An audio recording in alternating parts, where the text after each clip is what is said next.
Hey folks, what's going on? Hey, I wanted to kind of walk through a couple of things with you. Let me change my mic real quick.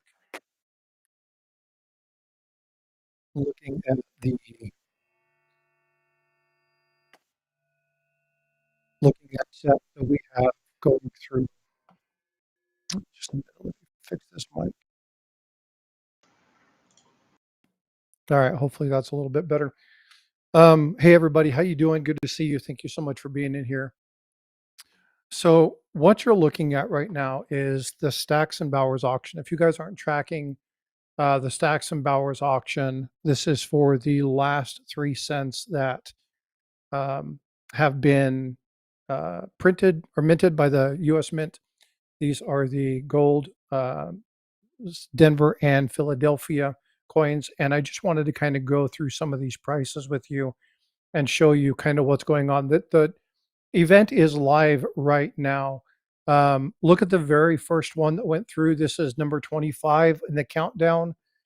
$200,000. This is the first one that sold this morning starting at 9 Eastern. They're still going on right now. They're at about lot 18 or 19. I think the most recent lot went for $70,000. But you'll see here that there's a wide variety of prices. And the wide variety of prices that are going for this particular thing are primarily due to the quality of the coins. So if you look at 1006, for example, what you're going to see as we look through this is the grades of the coins. So as you look through, whoops,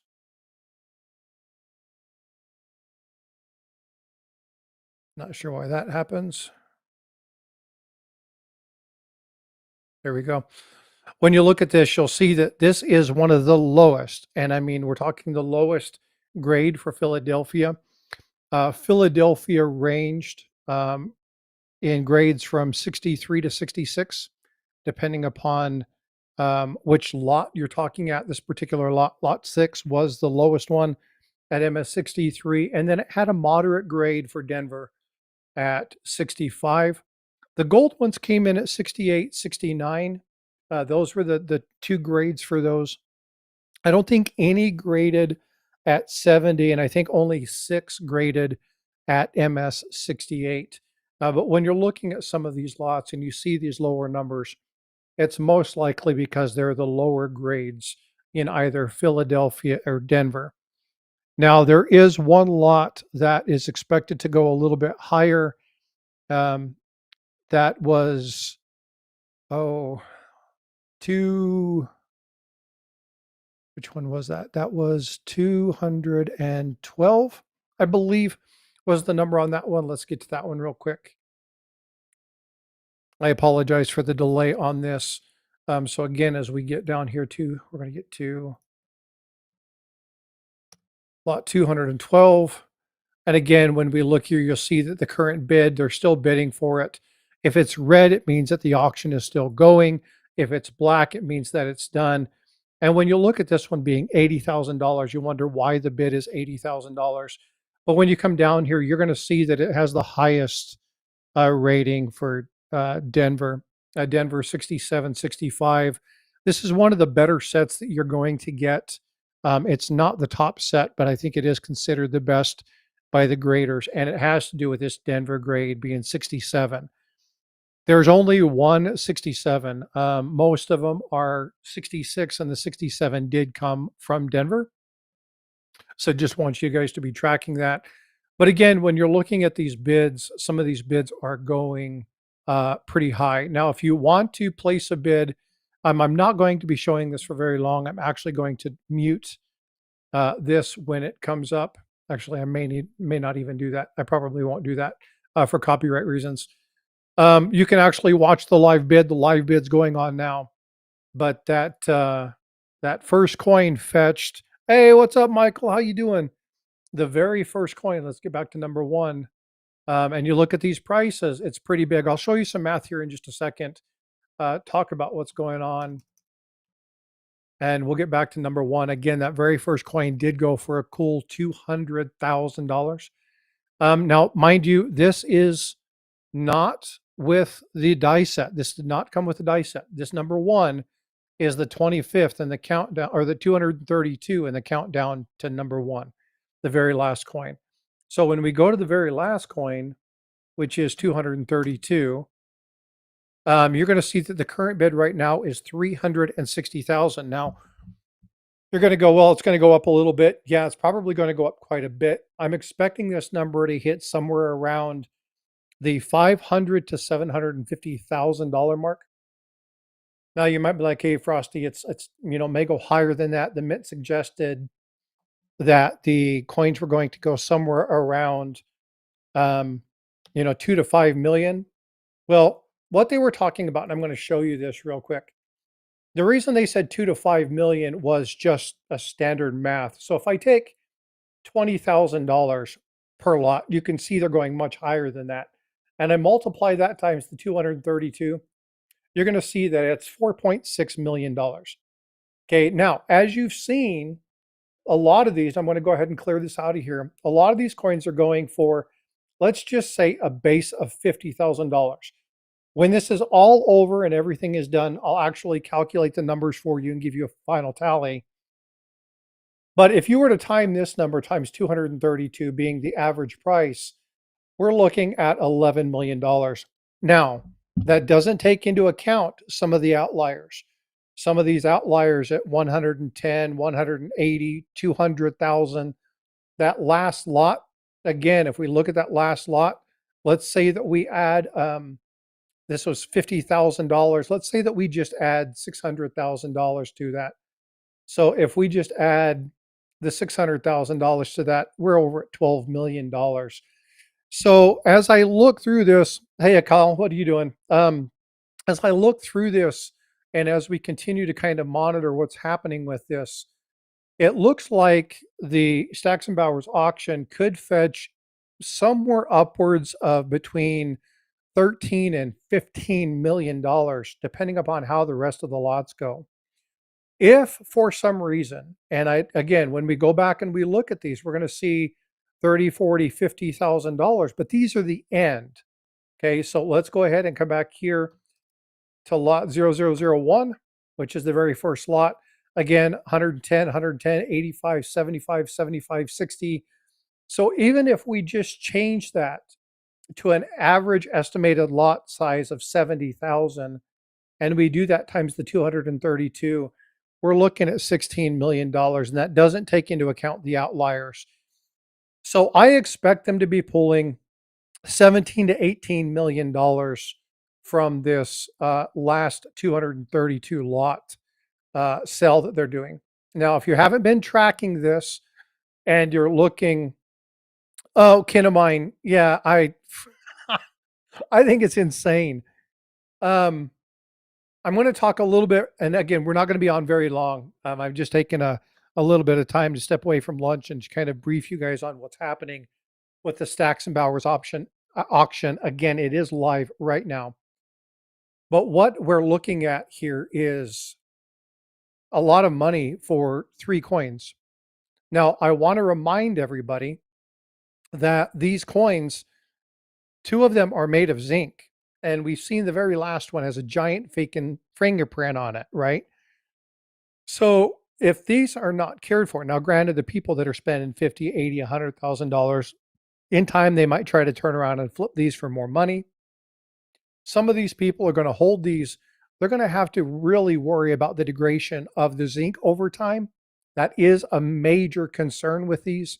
So they're going to have to make sure they're stored properly, and there's going to have to be considerations that are taken for those zinc pennies. Gold, less of an issue, not a big deal here, but it is going to be something that they have to consider. But the one thing I want to go through, if you haven't been tracking this, is that final lot. Again, the final lot current bid, $360,000, but it does come with the canceled dies. That's the entire set for this one. And if you haven't looked at the dies are actually really cool. So they actually show you a good representation of the Philadelphia, the Denver, and then the gold item. And you'll see the difference. This is obviously the gold die that's being used, but they show you the different ones. So I don't think this one's going to stay at 230, or excuse me, 360,000. I would again expect this to double. I think we're probably going to get about $750,000 from this particular set in this auction. So again, if those numbers hold true, we're clearing 17 to 18 million dollars on this auction. Pretty hefty number for the U.S. Mint. Welcome. Glad to have you all in here. Again, if you do me a favor, just chat and see where you're at. I appreciate you guys coming in and looking at this. Looking at some of the lots, the current lot right now that is considered to be the worst one is lot number 64. Lot number 64, and again, if you want to do it, it's 1064. It always starts with 10. There are 232 lots. But if we look at this particular one, this lot is the one that sold not necessarily for the lowest price, but it is considered the worst graded of all of the sets that are here. You should bid 15,000. Yeah, if I had $15,000, it wouldn't be spent on this one. I'd be buying a real collectible worth something. Um, I I like the Lincoln Cent. I like the gold piece, but I cannot see how they spend 15,000. Again, it's just unreal. The lowest price right now is, I think, 30,000. The lowest sold price, I think, is 48. Um, there are people that like the lowest grades. This is why the people collect um, uh, P1s, right? Those poor ones. I don't know why people collect those. It's unreal. But there are people who like to collect those and they fetch decent money. But lot 64 is the worst one. It's the one that's out there that's expected to, uh, again, to fetch the lowest price because of the grades. Again, Philadelphia, when you're looking at grades, came in significantly lower quality than Denver. And I mean, it was significant. I pulled the numbers up in a short. You can go check that out later. But it was the numbers for 63, 64 for uh, Philadelphia is way higher than what you would find.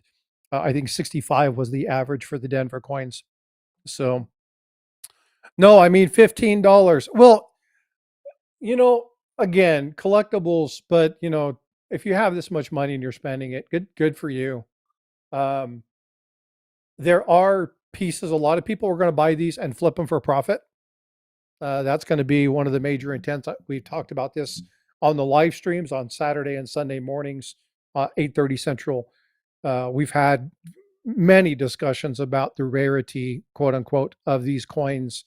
We've already seen people counter stamping these.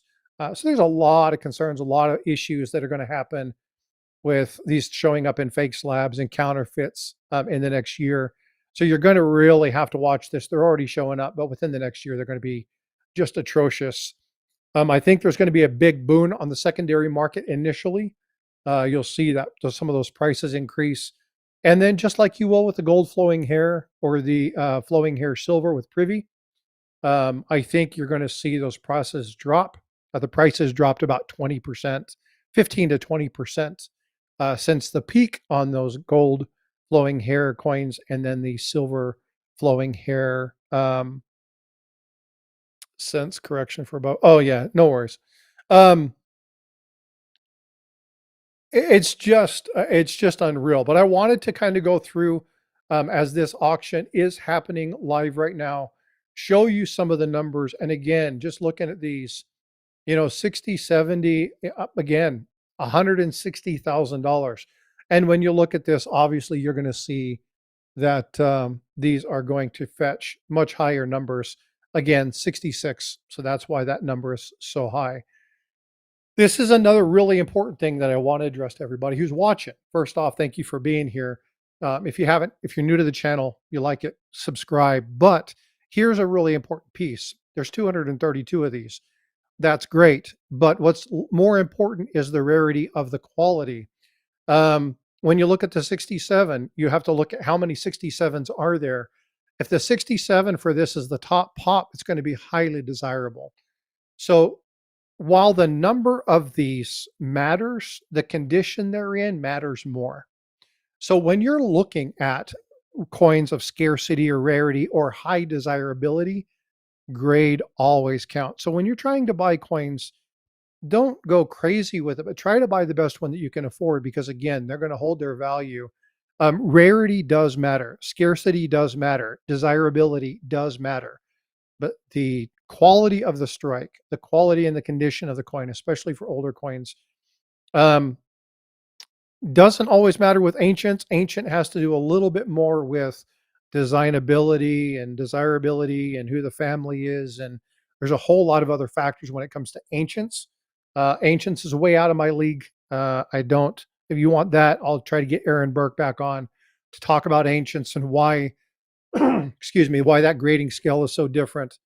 But again, when you're looking at the high dollar ones, again, 160,000, it's because that Philadelphia, and that's primarily this one right here, that Philadelphia is in MS66, and that's why this one fetched such a high price. Because I think there's only, if I'm not mistaken, there's not a very many number of those that are above 66. I think 66. Maybe there's 6 of them, if I remember correctly. I'll have all the data for you sometime tomorrow. Once they drop the price sheet and I can do the analysis and tell you how many of what there are, then I'll go ahead and do that for you. So you'll be seeing an update again from me sometime tomorrow. But I just wanted you to kind of be tracking some of these items. Again, when we go to the last one, we're still looking at 360,000. So these prices here, the 34, 35 will go up. Again, the general kind of bottom average price point for this is sitting around $60,000. So again, if we pull up the calculator and you do $60,000 and you multiply that times just the base of 232, you're looking at about $14 million. So take into account the outliers, but I just wanted to do a brief stream, talk with you about this, let you know what's expected. Go check out the auction. If you have some time, watch it for a little bit. You can simply go to the Stacks and Bowers site, click on auctions, click on what's happening now, navigate to the site. And if you want to click on it, click on that item and then click on place bid. If you're registered, it will bring you up. You can watch the auction live and go check it out. But I'll be providing you more information as this comes about, probably one more update before the auction is done. And then I'll be posting something in the community page. If you want notification of that, make sure you hit the subscribe button, hit the notification bell, and I will talk to you guys soon.